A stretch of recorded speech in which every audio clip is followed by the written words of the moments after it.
बहराइच में हुए इस उपद्रव के बाद अब सीनियर अधिकारी मौके पहुंच गए हैं। खुद ADG law and order Amitabh Yash जो है वो स्पॉट पर हैं। अब देखिए किस तरह से तमाम इलाकों में वो दौरे कर रहे हैं। जो सीनियर अधिकारी हैं, जो इलाके के डीएम हैं, एसएसपी हैं, उनको डायरेक्शंस दे रहे हैं, दिशा निर्देश दे रहे हैं, हालात के बारे में जानकारी ले रहे हैं।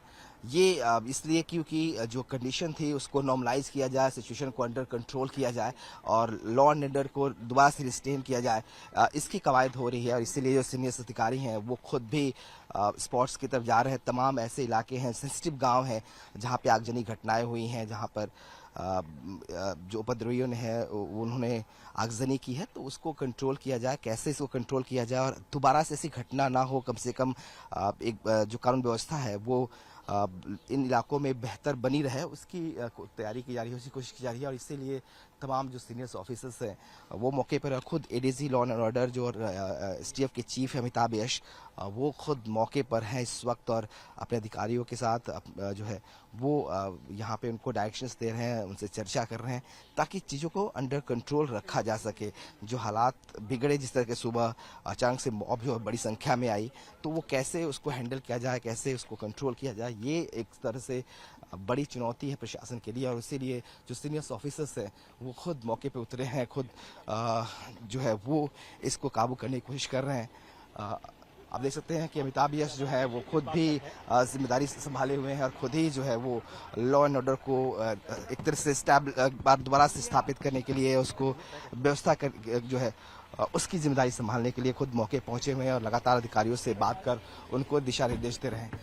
बहराइच के महाराजगंज में ठीक इसी जगह पर रविवार की शाम को जो है वो उपद्रवियों ने पथराव किया था, उसके बाद फायरिंग की थी जिसमें एक शख्स की जान गई थी। और आज सुबह जो है एक बार फिर आपको दिखाएं तस्वीरें किस तरीके से इस इलाके में आगजनी घटनाएं हुई हैं। ये तमाम गाड़ियां जो घरों के बाहर खड़ी थी, इनको किस तरह से आग के हवाले किया गया है। पूरा घर देखिए आप किस तरह से जो है वो जलकर खाक हो गया है। पूरी तरफ जो है धुएं के गुब्बारे यहाँ उड़ते हुए दिखाई दिए थे। जितनी भी गाड़ियां इस रास्ते में थी, जितने भी घर थे, उन सब पर भी हमला हुआ है, तोड़ा गया। आपको तस्वीर दिखाते हैं, सामने देखिए किस तरीके से तोड़ फोड़ जो है वो पूरे इलाके में हुई है। आपको एक बार तस्वीरों के जरिए दिखाते हैं कि आज सुबह कल के इस घटना के बाद आज सुबह उपद्रवियों ने किस तरीके से उपद्रव मचाया, किस तरीके से तोड़ फोड़ की।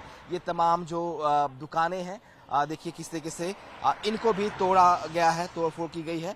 ये एक नाई की शॉप थी जिसको तोड़ फोड़ हुई है इस दुकान में और सब कुछ तहस नहस कर दिया गया है। आपको तस्वीरें दिखाते हैं किस तरीके से उपद्रवियों ने उपद्रव मचाया है इस इलाके में। ये दूसरी दुकान है, इसके ठीक बगल में आपको दिखाते हैं कि दो गाड़ियां और खड़ी हैं जिन्हें पूरी तरह से क्षतिग्रस्त किया गया है उपद्रव द्वारा।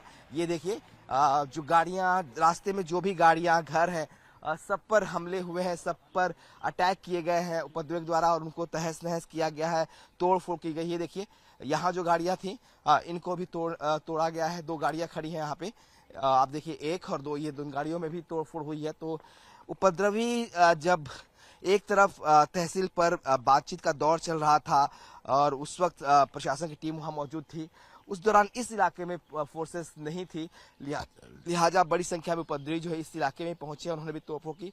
एक गाड़ी और आपको दिखाएं, यहाँ से देखिए ये गाड़ी वहां पे खड़ी है, उसको भी आग के हवाले किया गया है। और ये पूरा जो एरिया है, कल इसी इलाके में उपद्रव हुआ था, पत्थरबाजी और फायरिंग घटना हुई थी जब मूर्ति विसर्जन के लिए ले जाया जा रहा था। आपको दिखाएं हमारे ठीक पीछे जो आप देखिए ये पताके लगे हुए हैं, ये रोड था जिस सड़क से जो है मूर्ति जो है वो निकल रही थी। और जब प्रशासन आज सुबह यहाँ जब उसकी विजिलेंस कम थी, तब लोगों ने यहाँ पथराव शुरू किया, गाड़ियों को निशाना बनाया, तोड़ फोड़ की और आगजनी घटनाओं को अंजाम दिया। तो जो तस्वीरें हैं वो दिखाने के लिए, बताने के लिए, इस बात की वो गवाही दे रही हैं कि किस तरीके से उपद्रव जो है वो यहाँ पर हुआ है। हालांकि अब प्रशासन की टीमें यहाँ पहुंची हुई हैं और उसके बाद से सब कुछ कंट्रोल में करने के बाद देखिए गाड़ी और आपको दिखाएं तो कुल अगर आपको अब तक की बात करें तो दर्जनों गाड़ियां जो है वो इस तरह से आग के हवाले की गई हैं। अलग अलग जगहों पर आपको सड़कों किनारे, घरों के सामने गाड़ियां दिखाई देंगी जिन्हें जो है वो आग के हवाले किया गया है। अब पुलिस के जवान, अधिकारी जो है वो फ्लैग मार्च कर रहे हैं, गाड़ियों को कर रहे हैं। लेकिन ये जो एरिया आप देख रहे हैं, जो सामने आपको एक बार कोशिश करूंगा दिखाने के लिए, करना पसंद है कि एक मस्जिद है, ठीक उसी मस्जिद के सामने जो है ये पूरा विवाद हुआ था आरोपी का घर जो है ठीक उसी जगह पर था। और ये देखिए किस तरीके से यहाँ पर अब जो कंडीशन थी उसको नॉर्मलाइज करने की कोशिश की जा रही है और हालात अब एक तरह से सामान्य होते जा रहे हैं। कैमरा पर्सन विशाल वर्मा के साथ विनोद मिश्रा, टाइम्स ऑफ भारत, बहराइच।